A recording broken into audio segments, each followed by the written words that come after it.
Hey guys, today I'm making biscotti. These classic twice-baked Italian cookies are super easy to make at home, and you can customize them with your desired add-ins. Today I'm using roasted almonds. Here's how I made them. So to start with, we're gonna need some sugar and 2 eggs. You wanna really mix this well to get rid of all of those sugar granules. Now once you're done combining the eggs and the sugar, you want to add in some vanilla extract. I'm using some Madagascar vanilla and it's super strong, so I just put in a drop. You can also add in almond extract, a pinch of salt, and just mix away. Okay guys, now we're done our wet ingredients, so we want to get started in a separate bowl with our dry ingredients, starting with some flour. Now our pinch of salt and some baking powder, and then you just want to combine those ingredients so that you don't get any chunks of baking powder or salt in your biscotti.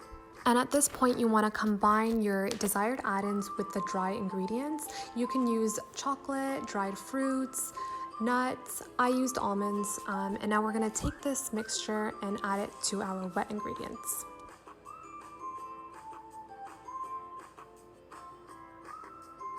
Now you can go ahead and take your dough, put it onto the surface, and try really hard not to play with it too much. I know it's tempting, but we don't want overworked dough. So what we want to do is just create one big log and then cut our dough into half. I know it's a little bit sticky. You can always take some flour, dust it on your hands if it's easier to work with. So just go ahead, cut that in half. And now we're ready to make our logs. You just want to move back and forth and try to make it as long as possible. Dust flour again if you need to. My logs were about 2 to 3 inches wide.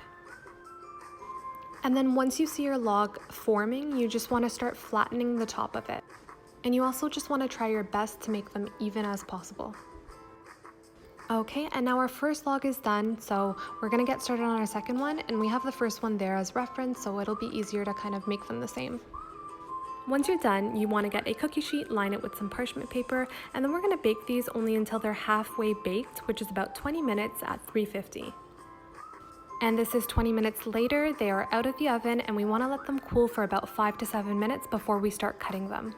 I'm going to show you 2 ways on how you can cut your biscotti. This is option 1, where we're going to be making mini biscottis, and I'm just starting by cutting half and then half of those halves. And you can cut them to about 1 to 1.5 inches thick. They look amazing already, and they're only halfway baked. I love the way the almonds look when they get all sliced up. Once they're cut, just put them back onto the tray. If you find any too thick, just go ahead and cut them in half.